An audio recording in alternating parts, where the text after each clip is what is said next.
My name is Daveon Gee, and I have a, is it morning? I mean, good evening. Sorry, good evening. Afternoon or whatever. So my topic is the decline in America's education. And I know this is a very, very meaty topic, so I picked out 3 main points that I want to discuss in this, in my speech. So, let's start off with the background information. America is the #1 powerhouse in the world. We're #1, like no one is above us, we're #1. But our education system is number 31. So that doesn't make sense to me. How can we be #1 and our education is number 31? How can we maintain being #1 when our education is number 31? So, a little background information. Kids from other countries spend 30 to 40% in school, percent of their time in school. American kids spend 15% of their time in school. And within that 15%, they're on breaks. So, that leads us to my first point, the breaks. My problem with the education system is they have too many breaks. So, off the top of my head, I know it's 3 breaks. Winter, spring break, and summer. Now, winter break, I understand. We all need a break sometimes. Winter break's how long? What, 2 weeks? If that. Spring break, 1 week. But summer break is 2 months long. And studies have shown that students lose 25% of what they learn in the summertime. Now, let's go back and let's figure out, why do we have summer breaks? Well, back when America was being, I don't want to say founded, but back when education first started, they needed kids to be in the field to help get crops in the summertime. So that's how we got some breaks. So it was like, hey, we need y'all in the summertime. That's when the crops are at its best. So we need all the hands we can get.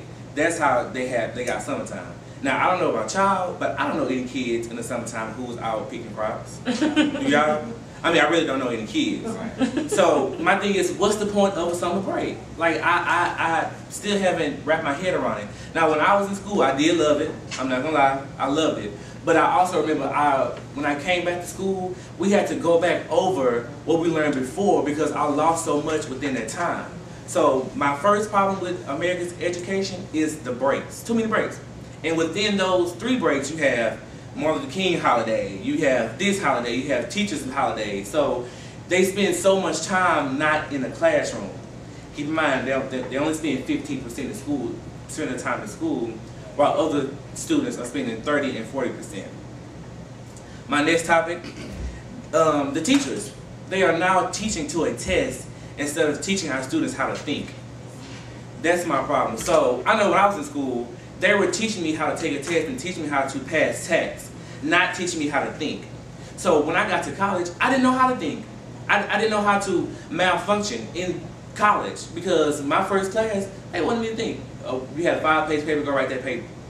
No. I'm like, what is that? We didn't do that. We took tests. That's all we did. You know what I'm saying? So if you look in college now, we have remedial courses.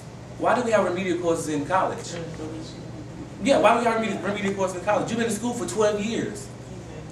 Why do we have remedial courses in college? Remedial courses in math. Remedial courses in reading.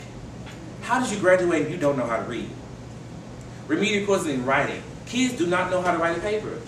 They don't know what a colon is. They don't know what verbs are. How did you graduate? The thing with that is No Child Left Behind. I think it was the biggest mistake ever because our kids are not being left behind amongst their peers, but in the world they are behind. They're number 31. 31.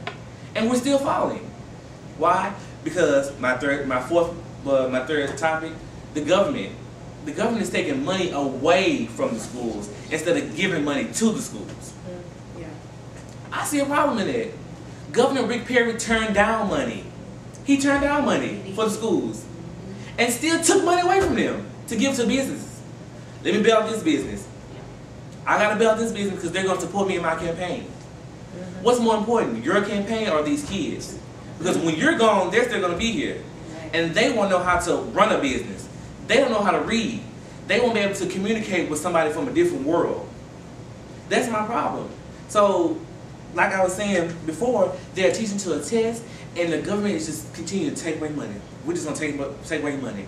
And also, the books and the classrooms are outdated. They're very outdated. Because I went to Yates, and when I graduated in 2009, they still had chalkboards. They still had chalkboards. They still had PCs they had from 2000. I didn't know what a Mac computer was until I got to college. They're not funding the right things. They're laying off teachers. Everything is wrong in the education system. So my thing is, how can we stay number one when our education is failing?